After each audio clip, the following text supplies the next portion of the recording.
Salut tout le monde, j'espère que vous allez bien. Cette semaine, on se retrouve pour que je vous présente les achats que j'ai fait la fin de semaine passée. Non, pour vous, c'est l'autre fin de semaine d'avant.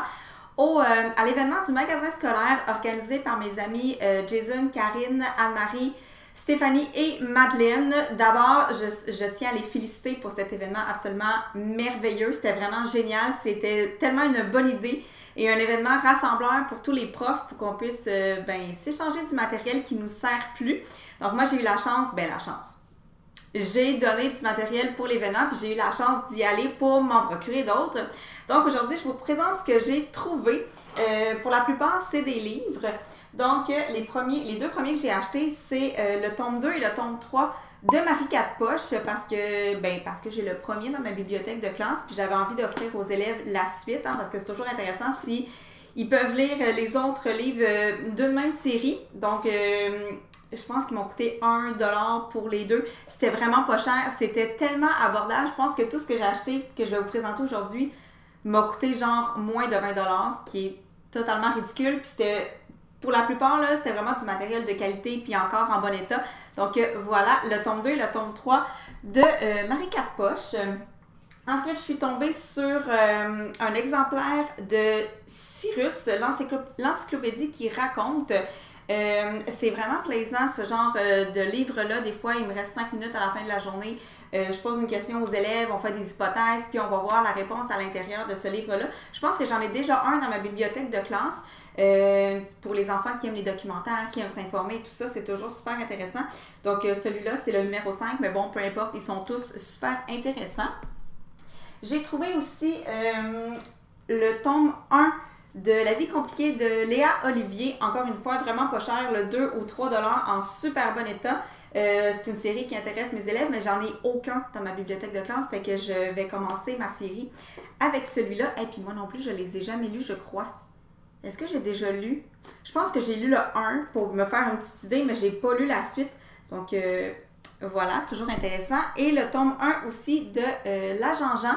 Encore une fois, je pense que j'en ai aucun. J'ai les bins, j'ai... voyons comment ça s'appelle. C'est un espèce de petit fantôme. Oh, je ne me rappelle plus de son nom. Je vous mettrai une image, là. Mais des à Jean-Jean, j'en ai pas dans ma bibliothèque de classe. Donc, pour les petits garçons ou les petites filles qui aiment les bandes dessinées, c'est vraiment super. Et finalement, ce que je suis le plus contente d'avoir déniché, c'est 2 exemplaires des livres Les énigmes Rubik qui se présentent comme ça ici. C'est un genre de livre dont vous êtes le héros, mais ça fonctionne plutôt par énigme au lieu de fonctionner par choix. Là, si tu veux que ton personnage fasse ça, va à telle page. Là, c'est plutôt si tu crois que la réponse à l'énigme c'est ça, va à telle page. Fait que le livre se lit vraiment pas dans l'ordre. En fait, c'est complètement dans le désordre. Puis c'est ça, fait que là, ça dit, là, les énigmes Rubik, c'est vraiment pour se creuser le coco. Celui-là, si je me trompe pas, ils ont des thèmes différents. Utilise ton flair et tes connaissances de la programmation et des algorithmes pour influencer le déroulement de l'histoire et accomplir avec succès cette incroyable mission. Et lui, c'est utilise ton flair et tes connaissances des inventions et de la robotique pour influencer le déroulement de l'histoire et accomplir avec succès cette audacieuse mission. Puis là, si je regarde en arrière, là, celui-là, c'est plus futé que la machine, puis celui-là, c'est la revanche des robots. Puis je vois en arrière qu'il y a aussi Cube Chrono et Mission Invention. Et là, je viens d'avoir un flash en vous les présentant. J'ai l'impression que c'était pas des livres qui se vendaient au Dollarama. Il me semble que je les ai vus passer beaucoup sur les réseaux sociaux. Bref, je suis vraiment contente de les avoir dénichés parce que mes élèves en ce moment, ils travaillent en robotique dans le cours de sciences. Fait que c'est probablement quelque chose qui va beaucoup les intéresser là, comme livre. Fait que j'ai vraiment hâte de leur présenter.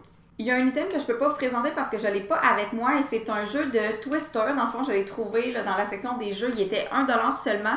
Je l'ai déjà emmené à l'école parce qu'on en a besoin. Je l'ai acheté en fait pour une de mes collègues parce que nous, pendant nos récréations intérieures, quand il pleut, on a un horaire puis on doit aller à l'endroit qui nous est indiqué pour faire bouger nos élèves. Puis cette année, ma collègue qui travaille dans ce comité-là a instauré un corridor où est-ce que ça va être des jeux de Twister. Fait que là, il en cherchait plein. Fait que quand je l'ai vu, c'était sûr que j'allais le prendre pour lui donner. Fait qu'il est déjà à l'école dans ses mains.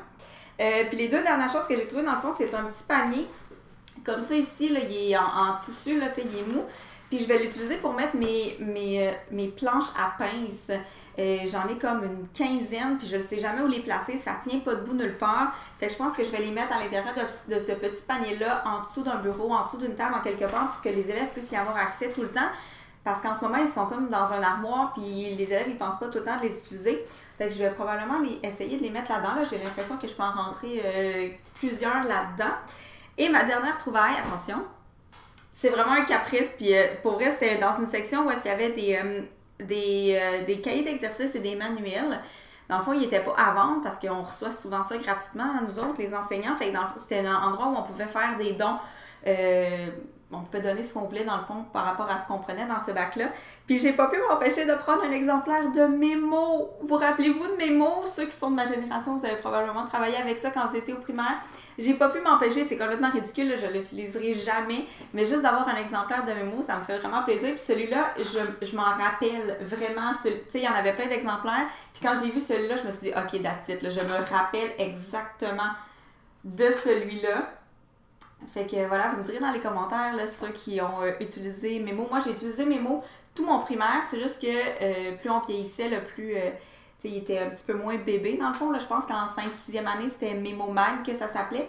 Là, c'est juste Memo avec la mascotte en toutou là, et qu'on était content quand c'était notre tour de l'avoir. Fait que j'ai acheté ça. J'espère que vous avez apprécié la vidéo d'aujourd'hui. C'est comme un peu mes trouvailles en friperie, hein, parce que le magasin scolaire, c'est un endroit où on allait se procurer du matériel seconde main là, que les autres n'utilisaient plus dans le fond. Donc, vous me direz dans les commentaires si vous avez participé à l'événement, si vous avez trouvé des choses intéressantes. Je sais que ça a parti vraiment vite, là, vers 11h, 11h30, là, les tables étaient quasiment vides. Preuve que c'était un succès comme événement. Et puis sur ça, je vais vous poser une question. J'ai réalisé que j'ai pas fait mon tour de classe cette année. Donc, vous me direz dans les commentaires si ça vous intéresse toujours là, parce qu'on est rendu au mois d'octobre. Donc, si vous voulez voir cette vidéo-là où je vous fais le tour de ma classe, il y a quand même des choses qui ont changé cette année dans mon aménagement. Donc, si ça vous intéresse, vous me le direz dans les commentaires. Puis sur ça, on se revoit dimanche pour un vlog. Puis une prochaine fois pour une vidéo de prof. Bye!